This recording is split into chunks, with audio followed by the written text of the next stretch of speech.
What is the relationship between inflation and the performance of stocks? Imagine this. You wake up 2 months from now. Then you realize the price of, for example, a loaf of bread has increased by even 50%, right? The cost of fuel has increased by 200%.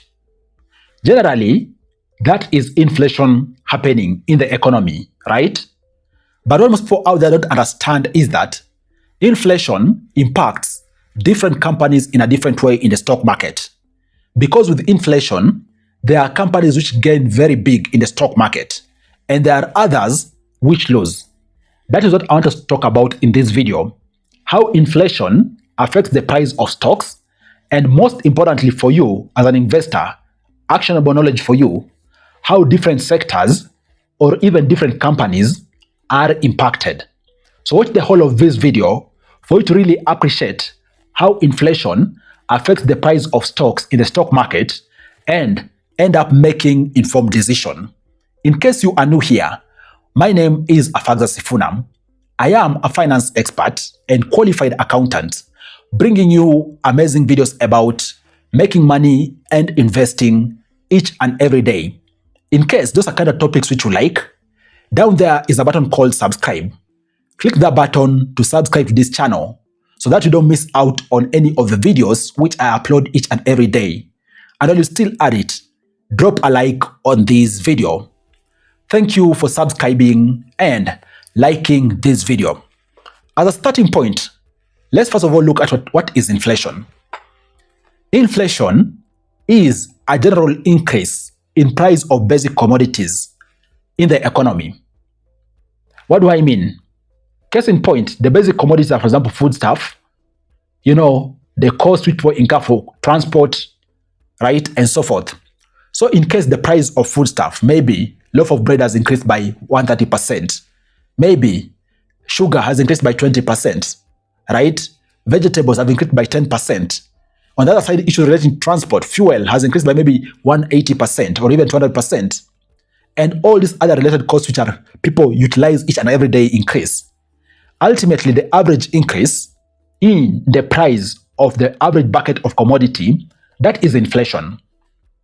And just looking at Kenya's number, for example, according to Kenya's National Bureau of Statistics, the inflation for sometime last month was 6.4%.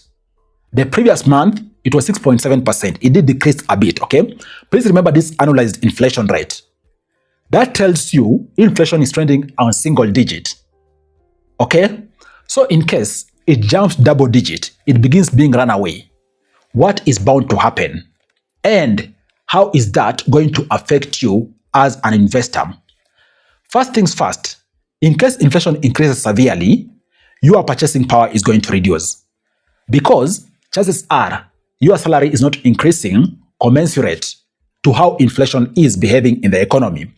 And that means in case you're purchasing something, for example, with 1,000 Kenya shillings, if you're purchasing 5 items with 1K Kenya shillings, most likely you'll only end up purchasing 2 or 3 things because your purchasing power is going to have been reduced. And then again, at the macro level, when inflation starts to be run away, also at central bank level, central bank is going to do something. It's going to implement something called contractionary monetary policy. How? When inflation is rising and continuing to rise, central bank is going to increase its bank rate. Simply put, the bank rate is what determines percentage of interest on loans out there. So when the central bank increases its bank rate, which is a contractionary monetary policy to assist counter increasing inflation, then it means the cost of borrowing is going to increase. And remember, not just the cost of new borrowing, even existing borrowing, because in the country, we use a regime of borrowing which is called floating interest rate or variable interest rate. That's what most people out there don't understand. When you are signing a loan agreement, you are also agreeing to the repayments which you're going to be making are going to fluctuate based on how the interest rate is going to be behaving in the country. So when the central bank increases the bank rate, it means commercial banks are going to increase also their interest lending rate. And with that, the existing obligations are going to be affected and the cost of borrowing loans is going to go higher. Simply, the cost of financing is going to increase, right? Remember, behind the scenes, as individuals are being impacted, also businesses are operating. And I've actually touched on one of the business which is operating in this context. Commercial banks. Remember the ripple effect. Inflation increased. As part of controlling inflation, the central bank increased its bank rate. As a ripple effect, the commercial banks increased their interest rates. Guess who's in business? Commercial banks. It means they're going to make more money through the cost of lending money to people. And if they make more money, what does it mean? The perception in the market on their stocks is amazing. Take note, it is amazing. And if the perception on the stocks is amazing, the shareholders' sentiments are going to reflect in the price of stocks. So, even if there's inflation in the economy, where individuals are being impacted, they are feeling the pinch, central bank is stepping in to assist curb inflation by implementing the contractual monetary policy through increasing the bank rate. The cost of financing through banks is going to increase, and banks are going to make more profit. That is a good signal for the market. And that is why we're most likely going to see the stocks of banks continue to do well. The share prices are going to appreciate because business is doing well. And even at the end of the period, whether at the interim stage or even at the very end, upon audited financial reports, the banks are going to declare interim and final dividend to pay to shareholders. Simply put, they share in profit because shareholders are part owners of the company. Guys, that is one set of companies or sector which is bound to benefit big time when it comes to inflation increasing in the economy.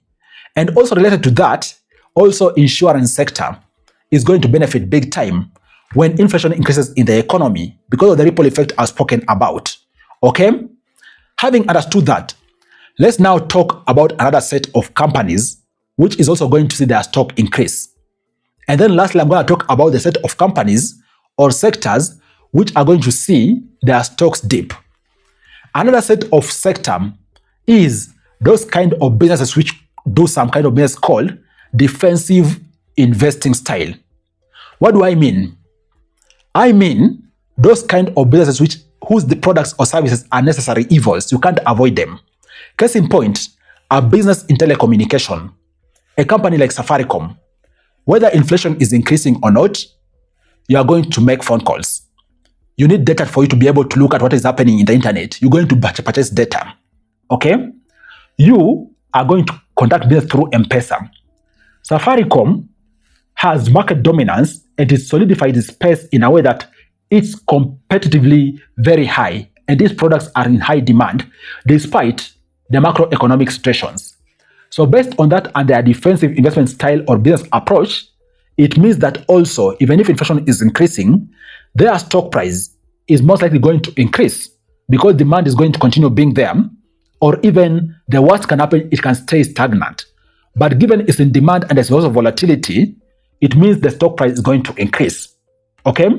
And this also goes for those products which are used regularly. In case, for example, there's a company which is listed at the NSE and maybe it is selling, for example, washing detergents. Whether inflation is bad or not, people must be clean. They're going to continue utilizing washing detergents. And as a result, the stock of these companies is going to do well. Now, when we juxtapose that with other types of businesses which are impacted very highly by inflation, right? Some businesses which are called cyclical businesses. In case of very high inflation, meaning the cost of borrowing is going to go very high, interest rates are increasing. If there's a company which is relying on heavy debts, okay, in running its operations because of the nature of business, for example, construction sector is a very expensive sector, right? That requires very high operating costs. If they are tapping into borrowing for them to operate, it means their business is going to be affected because now it's going to be a cash situation. If they try to push this cost to consumers, are they going to lose business? If the risk is that they're going to lose business, they might decide to accommodate the costs within themselves despite there being an increased cost of borrowing.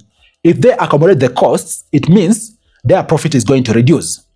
If there's a signal of profit going to reduce through a profit warning, that is going to send negative signal to the market. Shareholders' sentiments are going to be negative. Therefore, the stock price are going to come down plummeting. That is an instance of a sector or specific businesses which might be negatively impacted by inflation in the mid and long term.